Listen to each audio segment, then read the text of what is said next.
Hello po mga ka-Northdale. So magkakaroon po tayo ng update para sa ating introductory price na around 1,300,000 lamang po.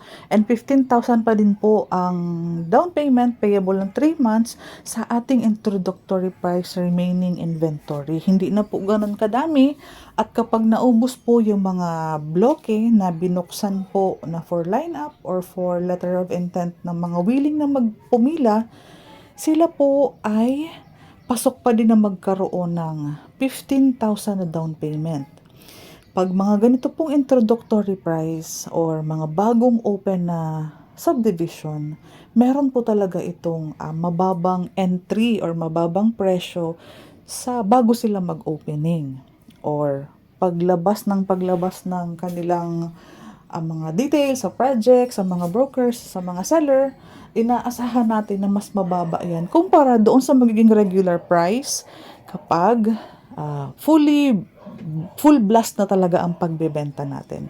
So, para doon po sa mga interesado na nakita na yung location, nag-iisip kung anong project ang kukunin nila, magandang ma-consider mo po na mag-visit ulit kami dito sa Northdale Estates, dito po sa Naik, Cavite.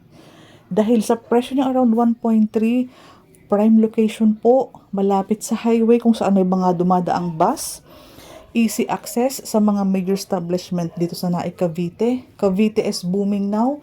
Ang dami na pong mga incoming project na susulpot pa sa mga darating na taon.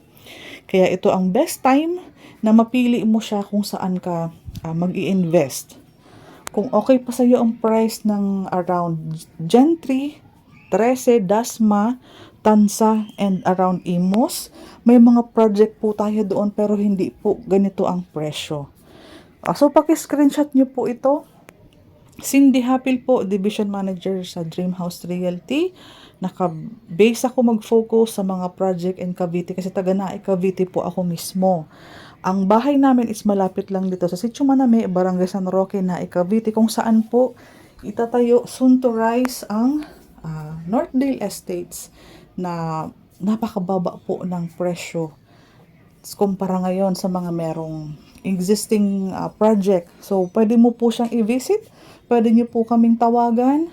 Pwede po kayong magtanong about the location, about kung ano pa po ang mga pwede mong malaman. Directly call me po sa aking messenger account.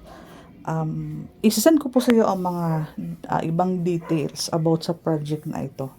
Soon po, full blast na po ang selling.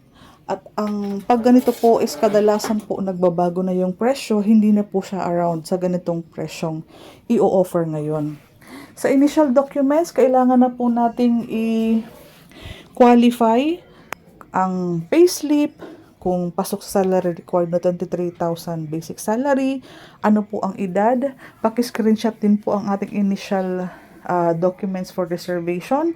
Mga ID lang po yan, proof of income, payslip or COE, company ID, TIN ID. Tapos po kung may Meralco bill, pwede po na pong idagdag.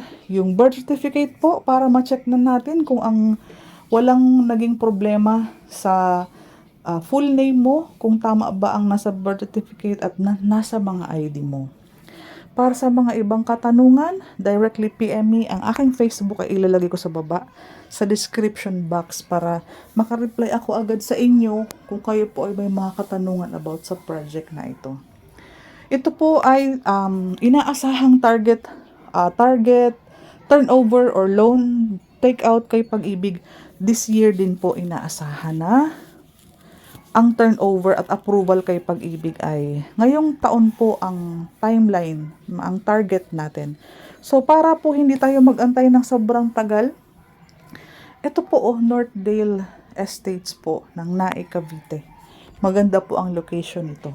Salamat!